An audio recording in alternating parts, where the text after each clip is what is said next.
Shalom. I wanted to talk to you about having a nourishing home, a home where your children are receiving all the nutrients they need in order to grow.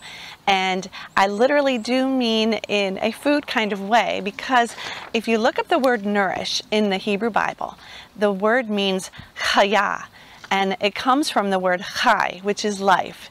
Now, that's interesting because the word can also be translated stomach. And I think any 7th grade boy who's growing like crazy would be able to tell you that he thinks his life comes from his stomach. His stomach is definitely what makes him grow. I think that just knowing that the word literally means stomach, to nourish our children means to feed them, means that this is important. Yes, man shall not live by bread alone, but by every word that proceeds out of the mouth of God. But we still have to eat. And one of our jobs as a dad and a mom is to nourish our children. So I wanted to just give you a couple tips on how to nourish your children well.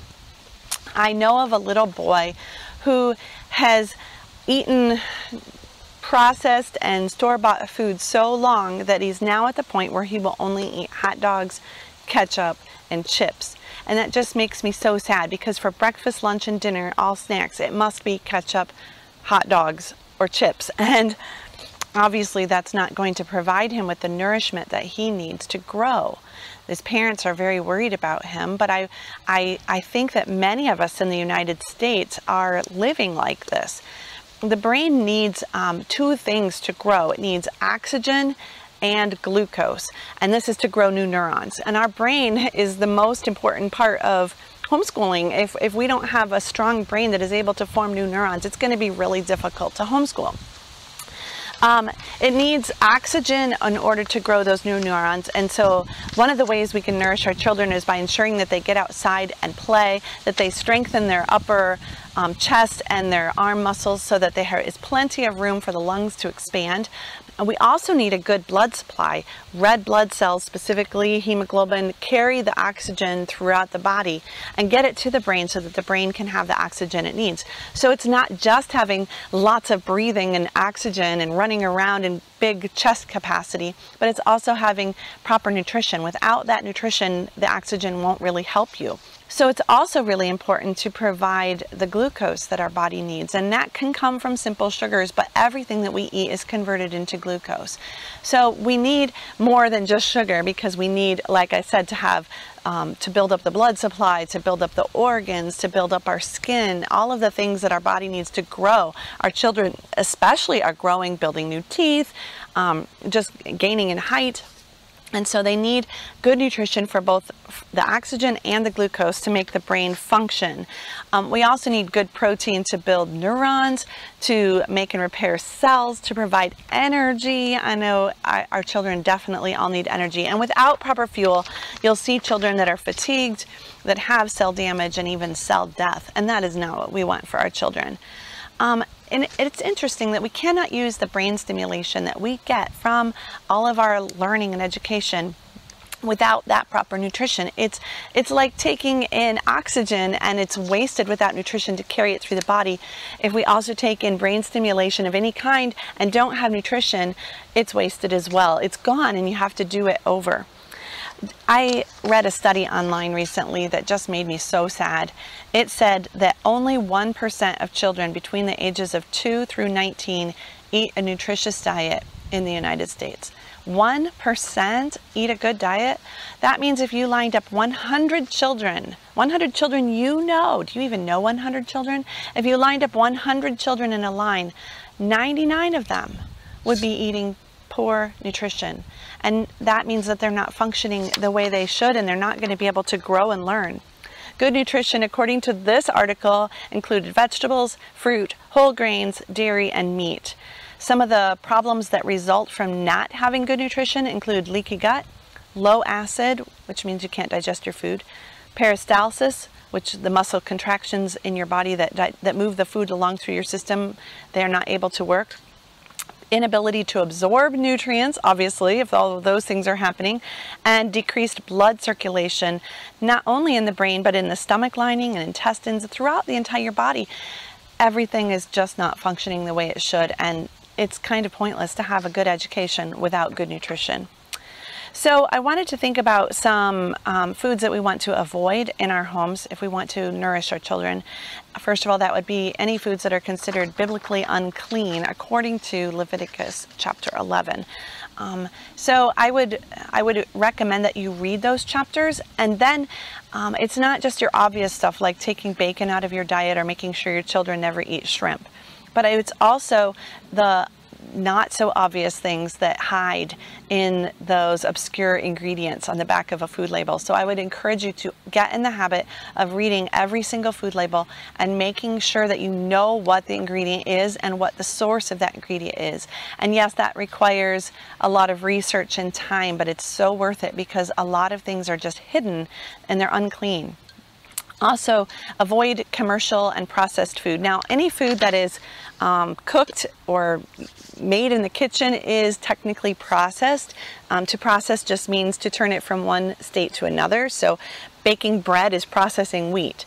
But what I'm actually meaning is the commercially processed food, because they make it in such a large quantity, and money is kind of their motivating factor, that they're going to reduce the quality of some of those ingredients as long as it tastes good, and they can add taste with unnatural flavors. I know they're called natural, but that's just not how they are in God's creation.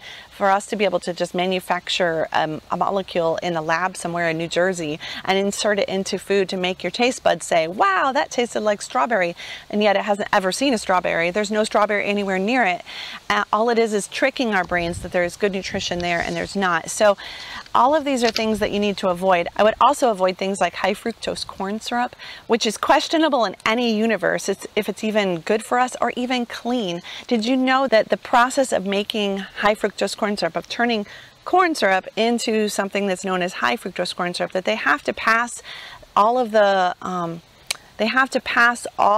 that corn syrup through a very complicated system where it's touching gelatin encased enzymes that they want to be able to use over and over in the manufacturing process. And so even if there isn't anything unclean in it, it's touching unclean things. I really don't think that high fructose corn syrup should have any part of our diets. Only eat things that God made, but I'll come back to that in just a second. Besides the processing of high fructose corn syrup, we need to avoid that kind of sugar whammy in our diet. If you get simple sugars in simple food that God made, that you could make in your own kitchen without adding cupfuls of sugar, and watch out for GMO sugars and just so many problems there. If you just eat simple things like a little bit of honey, a little bit of fruit, just a touch of sugar, maybe some raw sugar or some succinate or stevia, that is not going to affect you as badly as the huge amount of sugars added commercially. That's really where you need to watch out for it. Also be careful of trans fats. Even in our little menu that we passed out this week, we have tortillas, and those, if you buy store-bought tortillas, they're probably going to contain hydrogenated fats, which they become a trans fat in your body. You should look for the label. It says hydrogenated. You need to stay away from it. I want to encourage you, maybe you could make a goal over this next school year to get away from using packaged breads, packaged tortillas, packaged donuts and desserts, and moving to homemade varieties. And even if you have to buy like a tortilla press, or just practice your technique a little, or have your 6th graders practice the technique and get better at it, you're going to see a huge improvement in your diet and nutrition. Those trans fats are terrible hormone disruptors, and for growing children and growing moms who are sometimes growing new babies, we don't want to have those hormone disruptors in our diet. They're just toxins for our body. We need to avoid them as much as possible. And preparing seeds and grains for bread, and I already mentioned getting your bread, trying to go towards making it homemade. You also want to properly prepare your grains. You want to soak them. You want to maybe you can sourdough your wheat. Maybe you can sprout things and then dry it and grind it up to use in baked goods. And I know this adds an extra step. The reason that these grains need to have an extra step of preparation, which is never going to happen commercially, is because the Father, when He created seeds, put inside each of them a tiny little enzyme inhibitor, so that if a bird eats the seed, the enzyme doesn't sprout inside the bird, inside his crop, and that could be deadly to a bird. And so he put these little enzyme inhibitors that unless they are exposed to the warmth and moisture of the soil, they won't sprout and make a new plant. Having said that, those enzyme inhibitors aren't so good for humans to digest either. And traditionally, for thousands of years, in every culture, people have prepared their grains carefully so that those enzyme inhibitors are neutralized and they can now digest things. This is a huge reason why there are so many allergies to gluten and wheat and so on in our culture today. This is just a tip of the iceberg. I do have a website, annshealthplace.com, where you can go and learn a lot more. But just for today, here are some tips for you. Try to include a lot of variety in your diet, whole grains, plenty of good fats the way God created them, butter, coconut oil, olive oil, and so on. Vegetables, lots and lots of yummy vegetables prepared in different ways, and try to eat things in season as much as you're able to. Eggs from pastured hens, meat and beans, all from good sources. Local if you can afford it. Raw dairy is awesome. I'm a big proponent of raw dairy. Fermented foods, and drop that high fructose corn syrup and lower the sugar as much as you're able to in the diet. Grow food if you're able to. If you can't grow food yourself, and sometimes it is difficult, especially when you're juggling homeschooling, try to buy local. Try to form co-ops and barter with your friends, your other homeschooling friends, and see if maybe you can trade skills. Maybe you can make the bread and she can give you the eggs. A lot of us wonder how we're going to afford all of this, and I really do think that's the number one question. Number one, give it to Yehovah. Pray about it. Don't fret. I know this is supposed to be a session at a Nourishing Home, but I don't want you to fret and worry.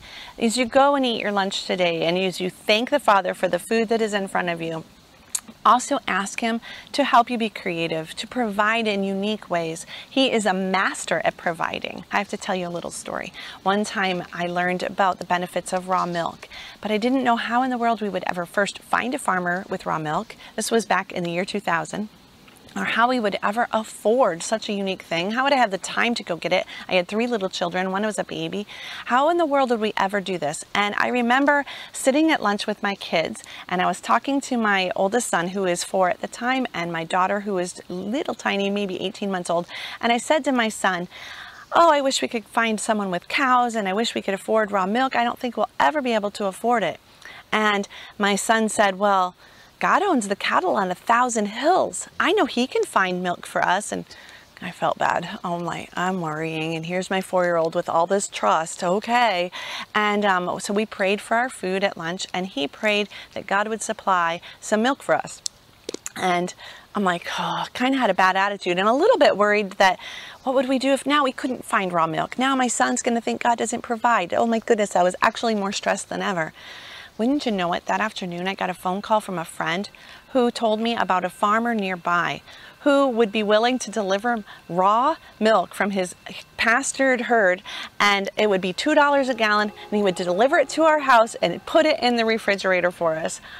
I was blown away at how the Father answered prayer. Now, we have to be sure, it says in James, not to ask the Father for something and intend to consume it on our lusts. So the next time you're tempted to buy some Twizzlers or a Dr. Pepper, consider putting that money in a jar instead and saving up to buy something that is actually good for you. So next, don't buy what you can make, okay? It will save you money if you start to make some of the things yourself. Instead of purchasing frozen convenience foods, learn to make them yourself. Find out that it isn't actually that difficult, and it will save you money. Next, be content with simple things. Sometimes we have an expectation of how we should eat and we aren't content. Teach your children to be content and to be thankful for everything that is put in front of them. And then follow the principle of there's good and there's better and there's best. And you can make yourself a chart even, but some things are good. They're not bad, they're just good. And we want to improve and try to get a little better, and improve and try to get even the best that we could have. But we don't always need to go from terrible to best. Sometimes that's a little drastic. You can make steps, small steps, every day, every week towards eating better food, and leave the rest and be realistic with yourself. And little by little, over time, it will improve. The number one piece of advice I want to give you to help you have a nourishing home is to make a menu every week. Every week, plan ahead. make a decision about what you're going to eat for breakfasts, lunches, suppers, and snacks. And then put all of those things on a grocery list. Go to the store and only buy what's on the list. No fair getting something that's not on the list. And then come home and stick to the plan. A good piece of advice is to make 10 to 15 meals that you enjoy making, you know you can do, and then just go over and over and over through those over a few months. And then only as you get good at sticking to the menu and sticking to the plan, knowing that you stayed in budget and you didn't go off the plan, then you can start to add new recipes. I would only recommend making one new recipe every week and still rotating through the old things. Sometimes I enjoy having the same kinds of food every week on that day. For instance, Taco Tuesdays, or having pizza on Friday evening. So something like that, and you can make that at home, by the way, yourself from scratch and with all good ingredients. So I would recommend that you give yourself a track to run on. If you're a member of Homeschooling Torah, we do have menus for like 50 some menus over the entire year, and all of the recipes that go with. Now that wouldn't be what I just said about don't make too many new things, but you can always go on the Homeschooling Torah website if you're a member and get ideas, and that really helps a lot. Sometimes I just like to go in there on Sunday morning and think, is there anything in here we haven't made in a while that sounds really good? And we tried to make them seasonal menus, so that can help you out. I hope this is full of good ideas for how to make the next school year a more nourishing school year. Don't get overwhelmed. Take it a little time. Remember to ask the Father for wisdom. And if we can help in any way, definitely let us know.